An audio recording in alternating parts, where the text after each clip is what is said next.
अस्सलाम वालेकुम। मैं हूं डॉक्टर तलहा और आप सबको द हेल्थ हब में खुशामदीद। नाज़रीन, आज की ये जो हमारी वीडियो है ये हीट स्ट्रोक के ऊपर है क्योंकि गर्मी अपनी पूरी शिद्दत के साथ आ चुकी है। ऐसे में चंद ज़रूरी मालूमात हैं जिनका आपके साथ शेयर करना बहुत ज़रूरी है। तो आज की हमारी ये जो वीडियो है ये इसी मुनासबत से हीट स्ट्रोक के ऊपर है। इस वीडियो के अंदर हम ये जानने की कोशिश करेंगे कि हीट स्ट्रोक असल में होता क्या है, इसकी क्या-क्या अलामात होती हैं, इसका इलाज किस तरीके से करते हैं, इसके अलावा कौन-कौन सी एहतियाती तदाबीर हैं कि वो इख्तियार की जाएँ तो हम हीट स्ट्रोक से महफूज रह सकते हैं।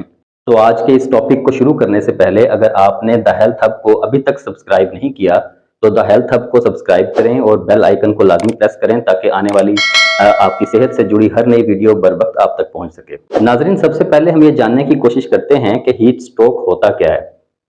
असल में हमारी बॉडी के अंदर एक थर्मो रेगुलेटरी सिस्टम मौजूद होता है। जिस तरह के हमारे घर के अंदर जो इलेक्ट्रॉनिक डिवाइसेस होती हैं उनके अंदर भी थर्मोस्टेट होता है, ऐसे ही हमारी बॉडी के अंदर, हमारे दिमाग के अंदर अल्लाह ताला ने एक थर्मोस्टेट रखा हुआ है। उसका काम ये है कि हमारी बॉडी का जो टेम्परेचर है उसको 37 डिग्री सेल्सियस या फिर 98.6 डिग्री फ़ारेनहाइट जो है उसके ऊपर उसने मेंटेन करना होता है। थोड़ा बहुत टेम्परेचर ऊपर नीचे हो जाता है लेकिन उसके करीब-करीब ही उस थर्मोस्टेट ने हमारा टेम्परेचर रखना होता है। जब हम बहुत ज़्यादा गर्मी के अंदर जाते हैं और बहुत ज़्यादा देर तक गर्मी के अंदर जाते हैं तो उससे होता ये है कि हमारी बॉडी को पसीना आता है। पसीना आके पानी जो है बुखारात की शक्ल में फिर हवा में शामिल होता है। तो ये एक कूलिंग सिस्टम है हमारी बॉडी के अंदर जिससे कि हमारी बॉडी जो है वो अपने आप को कूल रखती है।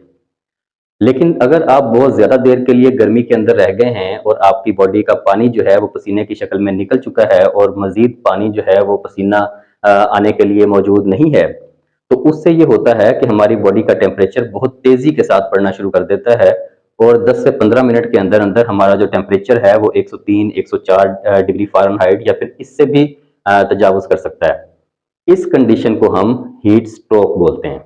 अब हम ये जानने की कोशिश करते हैं कि हीट स्ट्रोक की अलामात क्या होती हैं। जहाँ तक अलामात की बात है तो हीट स्ट्रोक को हम 3 स्टेजेस के अंदर डिवाइड करते हैं।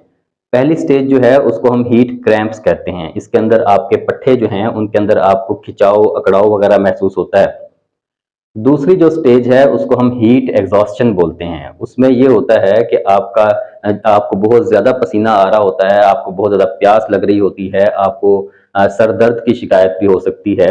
इसके अलावा आप बहुत ज़्यादा थकावट भी महसूस कर रहे होते हैं। तीसरी जो स्टेज है वो एक्चुअली वो हीट स्ट्रोक है। उसके अंदर ये होता है कि आपको पसीना आना बंद हो जाता है, आपकी बॉडी का टेम्परेचर 103, 104 डिग्री फ़ारेनहाइट या फिर इससे भी ज़्यादा हो सकता है। आपकी जो जिल्द है वो बहुत ज़्यादा लाल हो जाती है, सुर्ख हो जाती है, उसके ऊपर आपको बाज़-औक़ात जलन भी महसूस हो सकती है। मरीज़ की आँखें जो हैं वो अंदर की जानिब धँसी हुई महसूस हो सकती हैं, उसका जो मुँह है वो खुश्क हो जाता है। मरीज़ को यूरिन या पेशाब जो है वो बिल्कुल या तो आ ही नहीं रहा होता और अगर आता भी है तो बहुत ज़्यादा ज़र्द रंग का और बहुत गहरे रंग का होता है। बहुत सीवियर केसेस के अंदर मरीज़ की जो दिमागी हालत है वो भी बिगड़ना शुरू हो जाती है और मरीज़ जो है वो बाज़ औक़ात नीम बेहोशी या फिर मुकम्मल बेहोशी की आलम में भी हमारे पास प्रेज़ेंट करता है। अब हम ये जानने की कोशिश करते हैं कि अगर किसी को हीट स्ट्रोक हो गया है तो उसका इलाज हमें कैसे करना है। नाज़रीन, सबसे पहले तो हमने ये देखना है कि क्या मरीज़ की दिमागी हालत ठीक है। अगर मरीज़ की दिमागी हालत ठीक है, वो खुद से पानी पी सकता है, तो फिर हमें घर पे रहते हुए उसका इलाज करना है। अगर मरीज़ की दिमागी हालत भी ख़राब हो गई है, मरीज़ आपको नीम बेहोशी या मुकम्मल बेहोशी की हालत में मिला है, तो फिर आपने खुद से कुछ नहीं करना, आपने उसे पानी पिलाने की कोशिश भी नहीं करनी, बल्कि आपने सीधा उसको हॉस्पिटल लेके जाना है, जहाँ पे उसको फिर आईवी ड्रिप्स वग़ैरह लगेंगी और डॉक्टर साहब खुद जो हैं, डॉक्टर और उनका अमला जो है, वो खुद से मरीज़ को मैनेज करेंगे। लेकिन अगर मरीज़ की दिमागी हालत ठीक है, तो फिर आपने ये करना है कि आपने पहले मरीज़ को उठाना है, उठा के उसको किसी सायादार जगह पे लेके जाना है। अगर आपके पास पंखा या फिर एयर कूलर या एसी की सहूलत मौजूद है, तो फिर ये सबसे बेहतर है आप उसको वहाँ पे लेके जाएँ। वहाँ ले जाके अगर मरीज़ ने बहुत ज़्यादा टाइट कपड़े पहने हुए हैं या मोटे कपड़े पहने हुए हैं, तो आपने जितने कपड़े आप उसके रिमूव कर सकें, आपने उसके कपड़े रिमूव कर देने हैं। फिर आपने 2 काम करने हैं। एक तो ये करना है कि मरीज़ की बॉडी का जो दर्जा हरारत है, उसको कम करने की कोशिश करनी है। दूसरा काम आपने ये करना है कि मरीज़ को जो पानी की कमी हुई हुई है, आपने उस पानी की कमी को पूरा करना है। ये दोनों काम जो हैं, ये आपने साथ-साथ ही करने हैं। दर्जा हरारत कम आप कैसे करेंगे कि आपने मरीज का जो लिबास है, उस अगर वो बहुत टाइट है तो आपने उसको बहुत कम कर देना है, उसको लूज कर देना है। जितना हिस्सा आप उसके जिस्म का एक्सपोज कर सकते हैं, आपने उसको एक्सपोज कर देना है। इसके बाद अगर आपके पास बर्फ मौजूद है, तो आपने वो बर्फ जो है उसको किसी कपड़े के अंदर लपेटना है और उसकी जितना भी हिस्सा आपने एक्सपोज किया हुआ है, आपने उसके ऊपर उसको फेरना शुरू कर देना है। अगर आपके पास बर्फ की सहूलत मौजूद नहीं है, तो फिर आप किसी तौलिए को या किसी कपड़े को ठंडे पानी के साथ गीला करें और उससे मरीज की पट्टियां जो हैं वो करने की कोशिश करें। आपने कब तक ये काम करना है? आपने ये काम तब तक करना है जब तक मरीज का दर्जा हरारत जो है वो 99 डिग्री फ़ारेनहाइट तक नहीं चला जाता।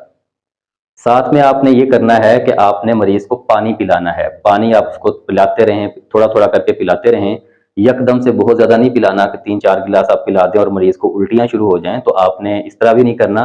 थोड़ा-थोड़ा पानी आप उसको पिलाते रहें। बेहतर ये है कि अगर आप कोई शिकंजबीन बना लें, कोई और शरबत बना लें, कोई गन्ने का जूस या फिर कोई लस्सी वगैरह, इस तरह की चीज़ अगर आप उसे पिलाएँ तो ये ज़्यादा बेहतर है। अगर ये सारी चीज़ें मुयस्सर नहीं हैं, तो फिर आप सादा पानी उसको कम से कम लाज़मी पिलाएँ। और आपने कब तक ये सादा पानी पिलाना है? जब तक कि मरीज को पेशाब आना शुरू ना हो जाए। और अगर उसको पहले थोड़ा बहुत पेशाब आ रहा है तो उस पेशाब का रंग जो है वो बिल्कुल क्लियर होना शुरू ना हो जाए, आपने तब तक उसको पानी पिलाते रहना है। हीट स्ट्रोक के इलाज के अंदर एक बहुत इंपॉर्टेंट चीज़ है जो कि आपके साथ शेयर करना बहुत ज़रूरी है। वो ये है कि हमने हीट स्ट्रोक के अंदर मरीज को कभी भी बुखार कम करने वाली अद्वियात नहीं देनी है। बुखार कम करने वाली अद्वियात का हीट स्ट्रोक के अंदर कोई रोल नहीं है, बल्कि उल्टा ये मरीज को नुकसान दे सकती हैं। इसलिए आपने बुखार कम करने वाली अद्वियात जैसा कि पैरासीटामोल या ब्रूफिन वगैरह हैं, आपने ये मरीज को नहीं देनी, बल्कि आपने पट्टियां करके उसका दर्जा हरारत कम करने की कोशिश करनी है और साथ में पानी पिला के उसकी जो डिहाइड्रेशन है या पानी की कमी जो है उसको पूरा करने की कोशिश करनी है। अब हम ये जानने की कोशिश करते हैं कि हीट स्ट्रोक से बचने के लिए कौन-कौन सी एहतियाती तदाबीर हैं जो कि हम इख्तियार कर सकते हैं। जैसा कि हीट स्ट्रोक के इलाज के अंदर मैंने आपको बताया कि हमें 2 काम करने हैं। एक तो मरीज़ के दर्जा हरारत को नीचे लेके आना है और दूसरा आपने मरीज़ के पानी की कमी को पूरा करना है। तो हम हीट स्ट्रोक से बच कैसे सकते हैं कि अगर हम अपने दर्जा हरारत को बढ़ने ही ना दें और पानी की कमी होने ही ना दें। यानी कि आप बहुत ज़्यादा गर्मी वाली जगह पे ना जाएँ, बगैर ज़रूरत के, बगैर मजबूरी के आप धूप के अंदर ना निकलें। आप वक्फे-वक्फे के साथ पानी पीते रहें, थोड़ी-थोड़ी देर के बाद नहाते रहें। इससे ये होगा कि आप हीट स्ट्रोक से महफूज़ रह सकते हैं। या फ़र्ज़ करें कि अगर आपको बहुत ज़्यादा धूप के अंदर बाहर जाना भी है, तो आपको चाहिए कि मुकम्मल लिबास पहनें, जिस्म को सही तरीके से ढाँप के जाएँ। लेकिन वो लिबास जो है वो बारीक होना चाहिए और इसके अलावा आप छतरी का इस्तेमाल लाज़मी करें गर्मी के अंदर, क्योंकि जो हमारे ये पाकिस्तान के मैदानी इलाके हैं, ये बहुत ज़्यादा गर्म हैं, धूप बहुत ज़्यादा शदीद पड़ती है, तो हमें अपने आप को छतरी का इस्तेमाल करके इस धूप से महफूज़ रखना है। इसके अलावा आप ये करें कि आप पानी की बोतल अपने पास रखें, वक्फे-वक्फे के साथ आप पानी पीते रहें, तो इससे ये होगा कि आप डिहाइड्रेशन से महफूज़ रह सकेंगे। पसीना आने के लिए आपकी बॉडी को जो पानी चाहिए, तो वो पानी आप पी के अपनी उस कमी को पूरा करते रहेंगे। तो नाज़रीन, ये थी हमारी आज की वीडियो जो कि हीट स्ट्रोक या फिर लू लगने से मुताल्लिक थी। अपनी और अपने आस-पास के लोगों की सेहत के लिए मज़ीद इस तरह की मालूमाती वीडियोज़ देखने के लिए हमारे चैनल द हेल्थ हब को सब्सक्राइब करें। बेल आइकन को लाज़मी प्रेस करें ताकि आने वाली हर नई वीडियो आप तक बर वक़्त पहुँच सके। अपना, अपनी फैमिली का, आस-पास के लोगों का बहुत सा ख्याल रखिएगा। मुझे अपनी दुआओं में याद रखिएगा। अल्लाह हाफ़िज़ व नासिर।